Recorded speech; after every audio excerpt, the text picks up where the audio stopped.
What do Syria, Sri Lanka, Yemen, Iraq, Ukraine, and the former Yugoslavia have in common?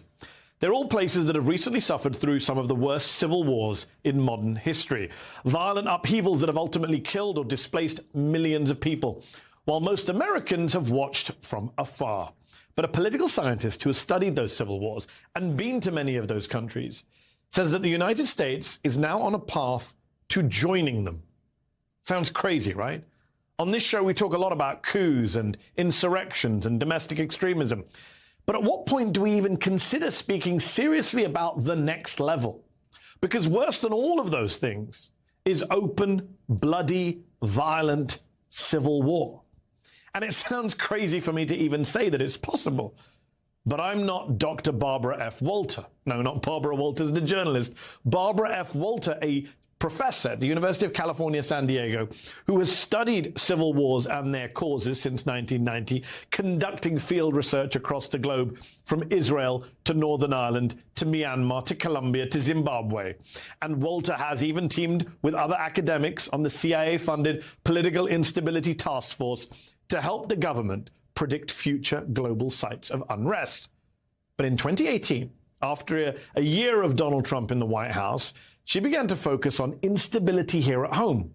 The result was a new book coming out next week titled How Civil Wars Start and How to Stop Them.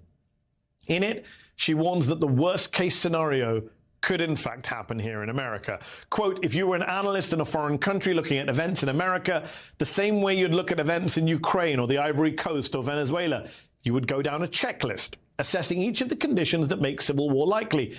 And what you would find is that the United States, a democracy founded more than 2 centuries ago, has entered very dangerous territory. She cites Slobodan Milosevic, the bloodthirsty Serbian president who vilified other Yugoslavian ethnic groups and spurred the Balkans War of the 1990s, as evidence that the groundwork for civil wars is often laid by what political scientists call ethnic entrepreneurs, who make the fight about their group's position, their group's status in society. Sounds familiar, doesn't it? It's not just about economic anxiety. Surprise. Plenty of countries have extreme polarization and factions. Walter says that the ones that erupt into civil war have something else in common. They're not entirely democratic and not entirely authoritarian either. Have a look at Iraq, what happened there after the US invaded and brought in a kind of democratic system. Walter says, quote, it wasn't the poorest countries that were at the highest risk of conflict or the most unequal or the most ethnically or religiously heterogeneous, even the most repressive. It was living in a partial democracy that made citizens more likely to pick up a gun and begin to fight. No sweat, right? We're a democracy. We're fine. Not so fast. For years, political scientists have used a special scale from -10 to 10 to +10 to measure how democratic a country is. The US has historically been a +10, at least since the last civil war or thereabouts. But under Trump, that number declined steadily. And in the aftermath of the 2020 election, the US dropped to a +5 rating, the lowest since the first civil war. By that measure, we're no longer a full democracy, but what political scientists call an anocracy. And that Walters says that is the civil war danger zone.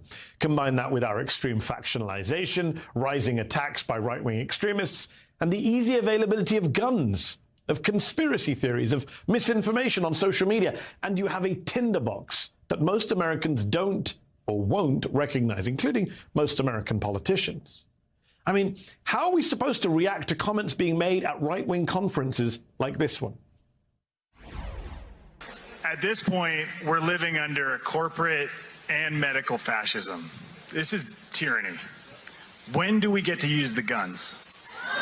No, and I'm not, that's not a joke. I'm not saying it like that. I mean, literally, where's the line? How many elections are they going to steal before we kill these people?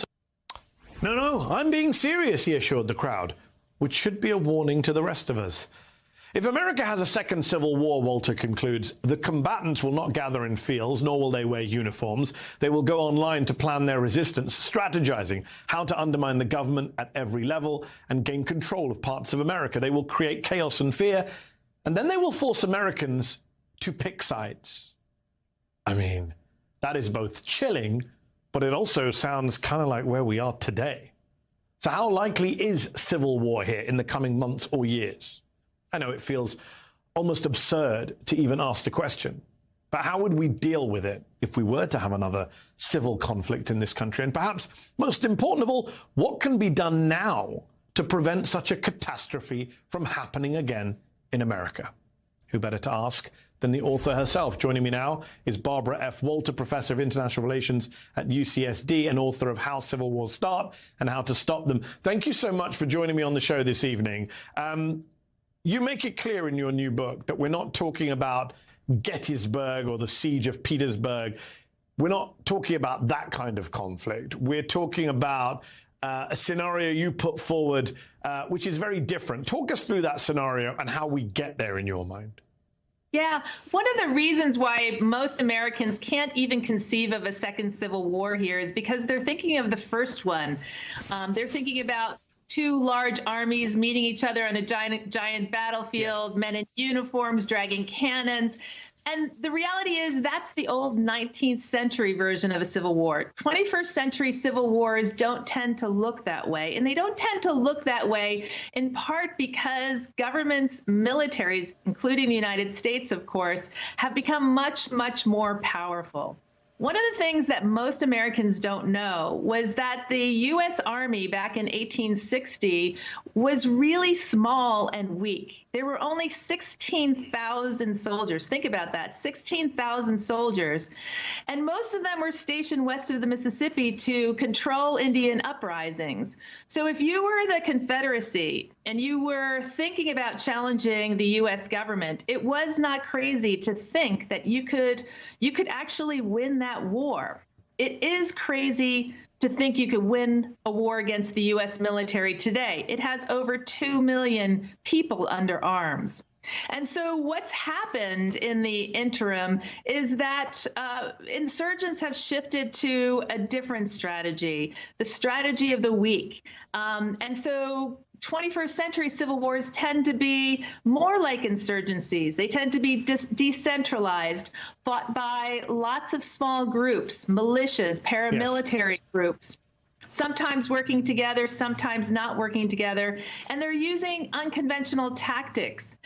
And we've seen that. Here, assassination We've there. seen that abroad. We've seen that abroad. We've seen that in places like Iraq. What's shocking is that you're saying this could be coming to a city or town near you. I mean, we've already had domestic terrorist attacks. We've had the insurrection that we'll be commemorating tomorrow. But you're talking about something more widespread in the coming months and years. And I just want to clarify this.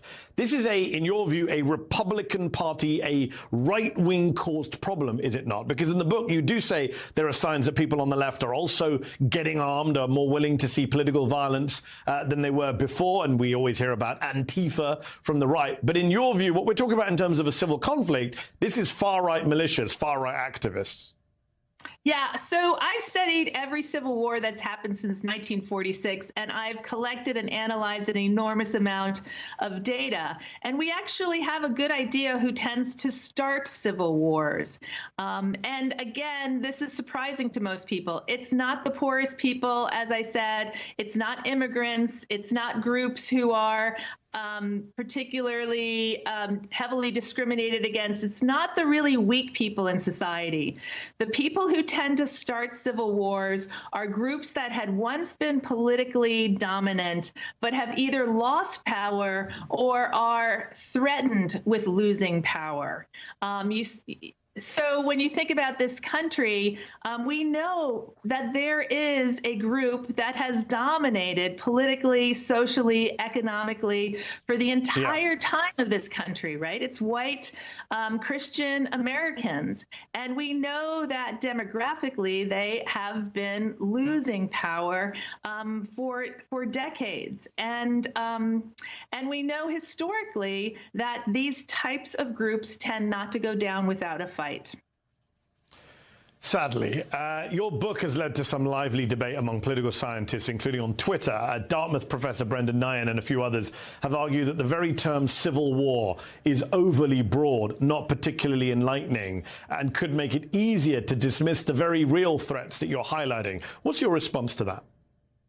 Well, civil wars is a term that is quite broad, and underneath civil wars comes lots of things from minor coups to full social revolutions. And I think on some, I think that comment in some ways is quite good. We should be very careful about talking about civil war because people tend to believe it's going to look like the last one. And the reality is we have to be very careful to inform them, no, it's going to look quite different. And that's especially important because then they can identify when it's happening rather than say, oh, we're fine. We don't see a big Confederate-like army forming and therefore everything's going to be okay. No, it's going to look something more like the Timothy McVeighs of the world who are blowing up federal buildings. It's going to look more like the storming of the Capitol. This is what civil war today is going to look like.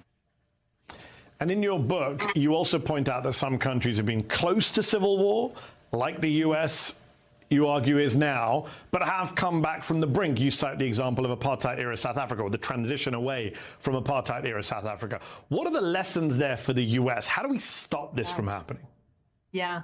So back in 2011, the World Bank commissioned a report from me about how do people escape what we call the conflict trap. Countries that experience one civil war, like the United States, tend to be significantly more likely to experience a second or a third civil war. And they wanted to find out what did countries do to escape this. And when you look at all countries over many, many decades, what you find out is that the ones that escape the conflict trap all do the same thing.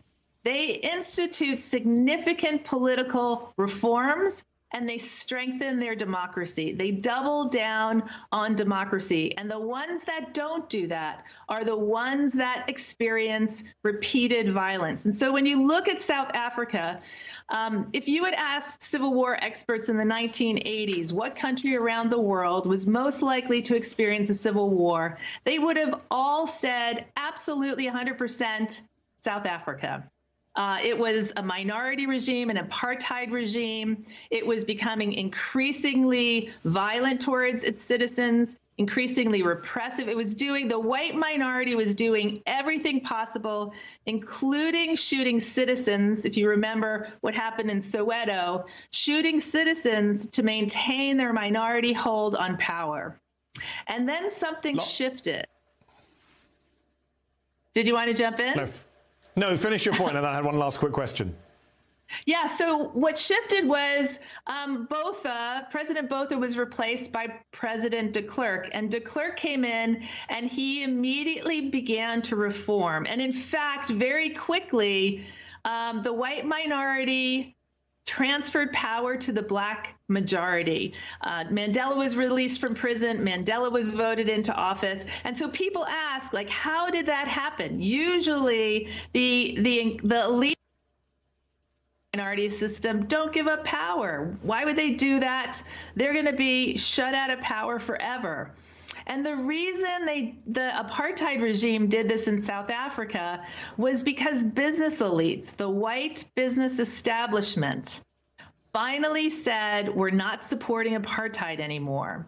And they did that not because they suddenly became moral. No, they did that because economic sanctions were strangling their businesses. Well, and they realized that they could either have apartheid or they could have profits, but they couldn't have both. And they turned It's funny their you should backs mention businesses, because in this country, of course, we have big corporations saying after January 6th that they weren't going to donate to Republicans who are anti-democracy anymore, and now they've quietly started donating back to them again, as we've mentioned on this show before. I wish we could carry on this conversation. It's both depressing but fascinating, but we'll have to leave it there. Professor Barbara F. Walter, thank you so much for your time.